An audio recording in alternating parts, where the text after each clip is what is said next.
ചന്ദ്രൻ, good morning. Good morning Sethu. ഈ T G മോഹൻദാസിൻ്റെ arrest, അതുപോലെ Arjun ആയങ്കിയുടെ arrest, ഇത് തമ്മിലുള്ള കമ്പാരിസൺ, അതുപോലെ അമിത്ഷാ പാർലമെൻറ്റിലേക്ക് വിശദീകരണത്തിനായി എത്തുന്നു എന്ന് തുടങ്ങിയ വാർത്തകളൊക്കെയാണ് ഇന്നത്തെ പ്രധാന. കടലിൽ മത്സ്യത്തൊഴിലാളികളെ തിരയുന്നു, അതിൻ്റെ അപ്ഡേറ്റ്സ് ഒക്കെയാണ് ഇന്ന്. പക്ഷേ മലയാള മനോരമയുടെ ഒന്നാമത്തെ പേജിൽ തികച്ചും വ്യത്യസ്തമായ ഒരു ഒന്നാമത്തെ വാർത്തയുമായിട്ടാണ് ഇന്ന് വന്നിരിക്കുന്നത്. അതായത് മെസ്സിയുടെ പേരിൽ കോടികളുടെ ഫൗൾ തട്ടിപ്പ് നടന്നിരിക്കുന്നു എന്നാണ് പറയുന്നത്. 126 കോടി ഭും എന്ന് അച്ചടിച്ചിരിക്കുന്നു തലക്കെട്ടിൽ. എന്നെക്കൊണ്ട് കേരളത്തെ മൊത്തം കളിപ്പിച്ചു അല്ലേ എന്ന് മെസ്സി മുൻ സ്പോർട്സ് മന്ത്രിയോട് പറയുന്ന ഒരു കാരിക്കേച്ചറും അതിനൊപ്പമുണ്ട്. അർജൻറ്റീന ഫുട്ബോൾ അസോസിയേഷന് സ്പോൺസർ നൽകിയെന്ന് പറയുന്ന 126 കോടി രൂപയുടെ രേഖകളൊന്നുമില്ല. മെസ്സി കേരളത്തിലേക്ക് വരുമെന്നുള്ള പ്രചാരണവും അതിന് പിന്നാലെ നടന്ന വൻ കോലാഹലങ്ങളുമൊക്കെ ഉണ്ടല്ലോ, അതുതന്നെയാണ് വാർത്ത. കഴിഞ്ഞ സർക്കാരിൻ്റെ കാലത്ത് മെസ്സിയെയും അർജൻറ്റീന ടീമിനെയും കേരളത്തിലെത്തിക്കുമെന്ന് പറഞ്ഞ് നടത്തിയത് കോടികളുടെ തട്ടിപ്പും ലംഘനവുമെന്ന് കായിക വകുപ്പിൻ്റെ അന്വേഷണ റിപ്പോർട്ട്.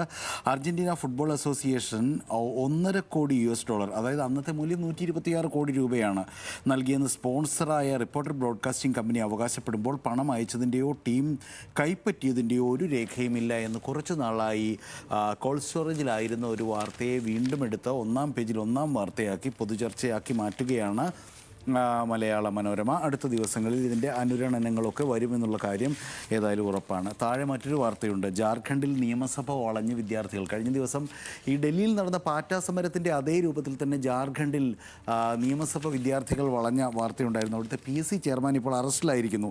വിദ്യാർത്ഥികൾക്ക് നേരെ ലാത്തിചാർജും കണ്ണീർവാതക പ്രയോഗവും ഒക്കെ ഉണ്ടായെങ്കിലും ഇവരാരും പിന്മാറിയില്ല.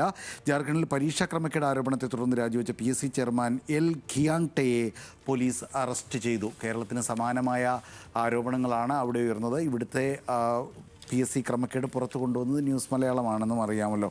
ഏതായാലും ഇത് ജാർഖണ്ഡിൽ അങ്ങനെ സംഭവിച്ചിരിക്കുന്നു. വിദ്യാർത്ഥികൾ സമരമായി മാറുമ്പോൾ അതുവരെയുള്ള ക്രമം മാറി മറ്റൊന്ന് രൂപപ്പെടും എന്നുള്ളതിന് ഒരു തെളിവ് കൂടി വരികയാണ്. അടുത്തത്, ജയിലിൽ നിന്ന് പുറത്തിറങ്ങിയ ഗുണ്ടകളൊക്കെ നിരീക്ഷണത്തിലാണെന്ന് മനോരമ പറയുന്നു. ഗുണ്ടാ പട്ടിക പരിഷ്കരിക്കാൻ പോകുന്നു. പോലീസിൻ്റെ കണ്ണ് അർജുൻ ആയങ്കിയുമായി ബന്ധമുള്ളവരുടെ മേലും.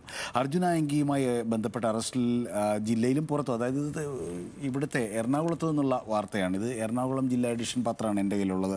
കഴിഞ്ഞ 5 വർഷത്തിനിടയിൽ കാപ്പ ചുമത്തപ്പെട്ട മുഴുവൻ കുറ്റവാളികളുടെയും ഇപ്പോഴത്തെ സ്ഥിതി അന്വേഷിക്കാനാണ് പോലീസിൻ്റെ രഹസ്യാന്വേഷണ വിഭാഗത്തിന് നൽകിയ നിർദ്ദേശം എന്ന് പറയുന്നു.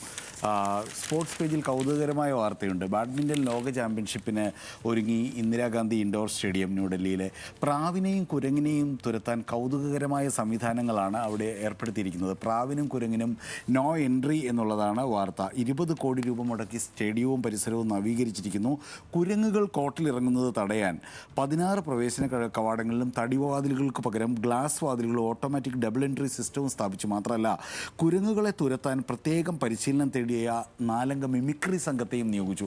ഇവർ കുരങ്ങിൻ്റെ ശബ്ദവും ചേഷ്ടയും ഒക്കെ അനുകരിച്ച് കുരങ്ങിനെ തുരത്തുമെന്നാണ് പറയുന്നത്. അതുപോലെ പ്രാവുകൾ കയറാതിരിക്കാൻ വെന്റിലേറ്ററുകളെല്ലാം അടച്ചു. പ്രാവുകൾ മേൽക്കുരയിൽ വന്നിരിക്കുന്നത് തടയാൻ അവിടെ ആവണക്കെണ്ണ പുരട്ടുന്നു തുടങ്ങിയ കൗതുകകരമായ വാർത്ത.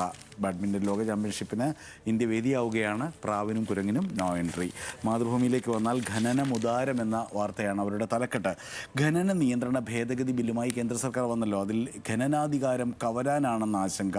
ഖനനത്തിന് അധിക നികുതി ചുമത്താൻ ഇനി സംസ്ഥാനങ്ങൾക്ക് ആവില്ല. അതിലെ പ്രധാന വ്യവസ്ഥകളൊക്കെ പറയുന്നു. ഖനനം സ്വകാര്യ കമ്പനികൾക്ക് കൈയടക്കാനാവും വിധം ഇളവുകളും അധികാരങ്ങളും നൽകുന്ന ഖനന നിയന്ത്രണ ഭേദഗതി ബില്ലുമായി കേന്ദ്ര സർക്കാർ.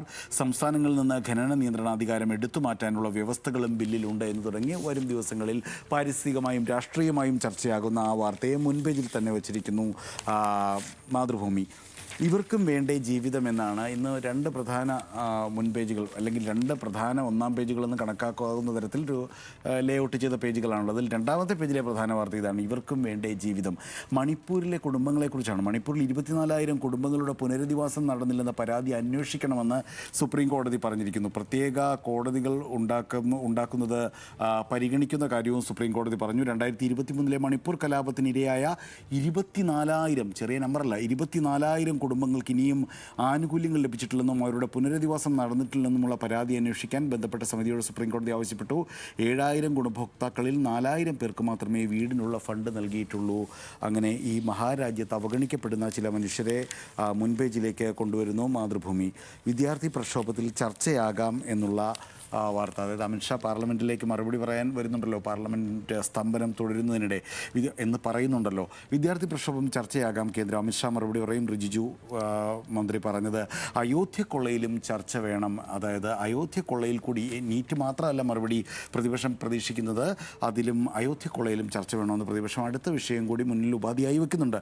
കാർട്ടൂണിന് മുമ്പിൽ, റിജിജുവിൻ്റെ മുമ്പിൽ, കേന്ദ്രമന്ത്രിക്ക് മുമ്പിൽ ഞാൻ വരാം, ആരും അയോധ്യയെപ്പറ്റി ചോദിക്കാൻ പാടില്ല, എല്ലാ പെല്ലറ്റിനെ പറ്റി മിണ്ടാനും പാടില്ല. കോട്ടപ്പള്ളി പ്രഭാകരൻ്റെ കാരിക്കേച്ചറായി അവതരിപ്പിക്കുകയാണ് അതിലെ ചിരി അമിത്ഷായെ. ദേശാഭിമാനിയുടെ മുൻപേജിൽ നയം തിരുത്തു എന്നാണ് പറയുന്നത്. മോദി സർക്കാരിൻ്റെ തൊഴിലാളി വിരുദ്ധ കർഷക ദ്രോഹ നയങ്ങൾക്കെതിരെയുള്ള ജയിൽ നിറയ്ക്കൽ, സ്ത്രീകൾ ഉൾപ്പെടെ അറസ്റ്റിലായത് ലക്ഷങ്ങളാണ് ഇന്ത്യയിൽ എന്ന് പറയുന്നു. കർഷകർക്കും തൊഴിലാളികൾക്കും കർഷക തൊഴിലാളികൾക്കുമൊപ്പം വിദ്യാർത്ഥികളും യുവജനങ്ങളും അണിനിരന്നു.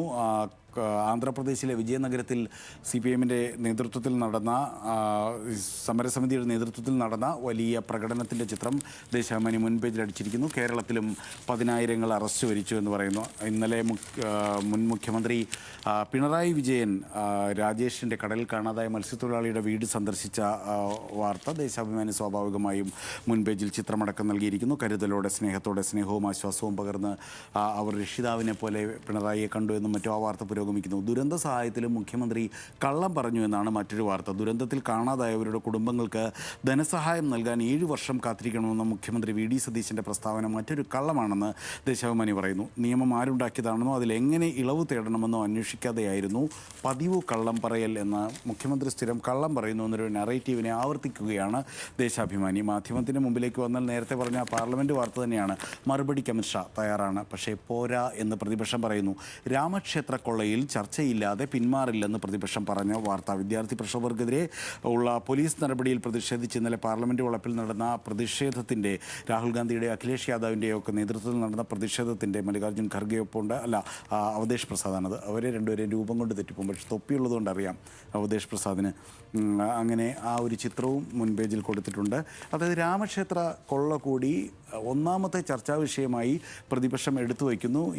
ഒരു പക്ഷേ അമിത്ഷാ മറുപടിക്ക് വരികയാണെങ്കിൽ ഇന്നും കലുഷിതമാകും, അല്ലെങ്കിൽ അദ്ദേഹം എന്താണ് പറയുന്നതെന്ന് കേൾക്കാൻ രാജ്യം കാതോർത്തിരിക്കുകയാണ്. ഇനി മംഗളത്തിലേക്ക് വന്നാൽ, കടലാഴങ്ങളിൽ 3 ജീവൻ, ആശ്വാസമില്ലാതെ തീരം എന്നാണ് വാർത്ത. മുഖ്യമന്ത്രിയും പ്രതിപക്ഷ നേതാവും ഇന്നലെ കടലിൽ കാണാതായ മത്സ്യത്തൊഴിലാളികളുടെ കുടുംബങ്ങളെ സന്ദർശിച്ച ചിത്രങ്ങൾ മുൻപേജിൽ മംഗളം പ്രസിദ്ധീകരിച്ചിരിക്കുന്നു. രക്ഷാപ്രവർത്തന സംവിധാനം ആവിഷ്കരിക്കുമെന്ന് മുഖ്യമന്ത്രി. അങ്ങനെ ഇന്നലത്തെ ആ വാർത്ത, ഇന്നലെ എല്ലാ മാധ്യമങ്ങളും പ്രധാന വാർത്തയായി നൽകി. ഇപ്പോഴും സജീവമായി നിൽക്കുന്ന, അല്പം മുമ്പ് നമ്മുടെ സനീറ്റ റിപ്പോർട്ട് ചെയ്ത ആ വാർത്തയെ മംഗളം ഒന്നാമത്തെ പേജിൽ, കടലാഴങ്ങളിൽ ഈ 3 പേർ എവിടെ, ആശ്വാസമില്ലാതെ തീരം എന്നത് അതിൻ്റെ പൊളിറ്റിക്കൽ ആയിട്ടുള്ള, അതിൻ്റെ രാഷ്ട്രീയമായിട്ടുള്ള പ്രതിഫലനങ്ങളൊക്കെ അടക്കമുള്ള വാർത്ത മംഗളം മുൻപേജിൽ വച്ചിരിക്കുന്നു. കേരള കൗമുദിയിൽ ദേശീയപാതയോരത്തിന് ഈ നിർമ്മാണം കടുകട്ടി എന്നൊരു വാർത്തയാണ്. വ്യത്യസ്തമായ വാർത്തകളാണ് എപ്പോഴും കേരള കൗമുദി അവരുടെ മുഖ്യ തലക്കെട്ടാക്കാറുള്ളത്. റോഡിൻ്റെ മധ്യഭാഗത്ത് നിന്ന് വീടിന് മുമ്പിൽ വിടേണ്ടത് 40 മീറ്റർ ആയിരിക്കും. ഇനി വാണിജ്യ കെട്ടിടത്തിനത് 75 മീറ്റർ ആയിരിക്കും. സുപ്രീം കോടതി ഉത്തരവാണ് നടപ്പാക്കേണ്ടി വരുന്നത്. ഈ സ്ഥലപരിധിക്കുള്ളിൽ വരുന്ന കയ്യേറ്റങ്ങളൊക്കെ നീക്കം ചെയ്യണമെന്നും സുപ്രീം കോടതി ആവശ്യപ്പെട്ടിട്ടുള്ള വാർത്ത. ജന്മഭൂമിയിൽ സർക്കാരിനും വിദ്യാഭ്യാസ മന്ത്രിക്കുമെതിരെ പ്രതിഷേധ കടൽ എന്നുള്ളതാണ് ഒന്നാമത്തെ വാർത്ത. അതായത് ആ സവർക്കർ ക്വിസിൻ്റെ കാര്യമാണ്. സ്കൂൾ ക്വിസ് മത്സരത്തിൽ VD സവർക്കറെ അനുകൂലിച്ച് ചോദ്യം ഉൾപ്പെടുത്തിയതിന് അധ്യാപകനെ സസ്പെൻഡ് ചെയ്ത നടപടിക്കെതിരെ സംഘപരിവാർ സംഘടനകൾ, BJP-യും അതേപോലെ ABVP-യും ഒക്കെ നടത്തിയ സമരത്തിൻ്റെ വാർത്തയാണ് അവരുടെ ഒന്നാമത്തെ വാർത്ത. പോലീസ് ഗൂഢാലോചന പൊളിഞ്ഞു, TG മോഹൻദാസിന് ജാമ്യമെന്ന മറ്റൊരു വാർത്ത അതിൻ്റെ താഴെ. പോലീസ് ഗൂഢാലോചന പൊളിഞ്ഞു എന്നാണ് ജന്മഭൂമിയുടെ വ്യാഖ്യാനം. ലോക്കൽ ഗുണ്ടയെ പിടിക്കാൻ യുദ്ധസന്നാഹം, നാണം കെട്ട് പോലീസ്. TG മോഹൻദാസിനെ കുറിച്ചല്ലാതെ അത് അർജുൻ ആയങ്കിയെക്കുറിച്ചാണ്.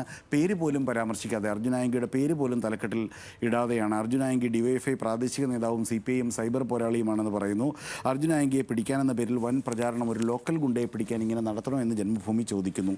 ദീപികയിലേക്ക് വന്നാൽ, പോലീസിന് വീഴ്ച, മോഹൻദാസിന് ജാമ്യം എന്നുള്ളതാണ് അവരുടെ വാർത്ത. പോലീസിന് പറ്റിയ വീഴ്ചയെക്കുറിച്ച് തന്നെയാണ് ഇപ്പോൾ അറസ്റ്റ് കോടതിയുടെ വിമർശനമടക്കം പറഞ്ഞത്. വീക്ഷണത്തിൽ കേന്ദ്രം വഴങ്ങുന്നു. വിദ്യാർത്ഥി സമരത്തിനെതിരായ പോലീസ് നടപടിയിൽ ലോക്സഭയിൽ ചർച്ചയ്ക്ക് തയ്യാറാണെന്ന് കേന്ദ്രം. അമിത്ഷാ മറുപടി നൽകും. നടപടി തടസ്സപ്പെടുത്തരുതെന്ന് കിരൺ റിജിജു പറയുന്നത്. വിദ്യാർത്ഥികൾക്കെതിരായ പോലീസ് നടപടി അമിത്ഷാ ഉത്തരവിട്ടോ അതോ അറിയാതെയായിരുന്നോ പെല്ലറ്റ് ഗൺ അടക്കം ഉപയോഗിച്ചത്? രാഹുൽ ഗാന്ധിയുടെ ചോദ്യം. പാർലമെൻറ്റിൽ എത്ര ഇക്കാര്യം വിശദീകരിക്കണമെന്ന് രാഹുൽ ഗാന്ധി പറഞ്ഞത്. അമിത്ഷായെ പാർലമെൻറ്റിൽ മറുപടി പറയിക്കുമെന്ന് ഖാർഗെ പറഞ്ഞതടക്കം വീക്ഷണത്തിൻ്റെ മുൻപേജിലുണ്ട്. ജനയുഗം നേരത്തെ ദേശാഭിമാനിയെ പോലെ അറസ്റ്റ് വരിച്ചത് ആയിരങ്ങൾ ജനലക്ഷങ്ങൾ അണിനിരുന്നു, തെരുവുകളെ സമരവേദിയാക്കി കർഷകരും തൊഴിലാളികളും കേന്ദ്ര സർക്കാരിനെതിരെ കൈകോർത്തു എന്ന വാർത്തയാണ് പ്രധാന വാർത്ത. പ്രതിപക്ഷത്തിന് വഴങ്ങി കേന്ദ്രം ഒപ്പമുണ്ട്. മത്സ്യത്തൊഴിലാളികളെ കാണാതായ സംഭവത്തിൽ സംസ്ഥാന സർക്കാർ 11ാം ദിവസം കുറ്റസമ്മതം നടത്തിയിരിക്കുന്നു എന്ന് ജനയുഗം പറയുന്നു. ചന്ദ്രികയിലെ വാർത്ത അമിത്ഷായെ കണ്ടവരുണ്ടോ എന്നാണ്. കണ്ടവരുണ്ടോ? മുങ്ങൽ തുടർന്ന് മോദിയും ഷായും ഇന്നലെയും സഭയിലെത്തിയില്ല. വാർത്ത നമുക്കറിയാം, തലക്കെട്ടിൻ്റെ പ്രത്യേകത കൊണ്ട് അതുകൂടി എടുത്തു പറഞ്ഞതേ ഉള്ളൂ. സേതു.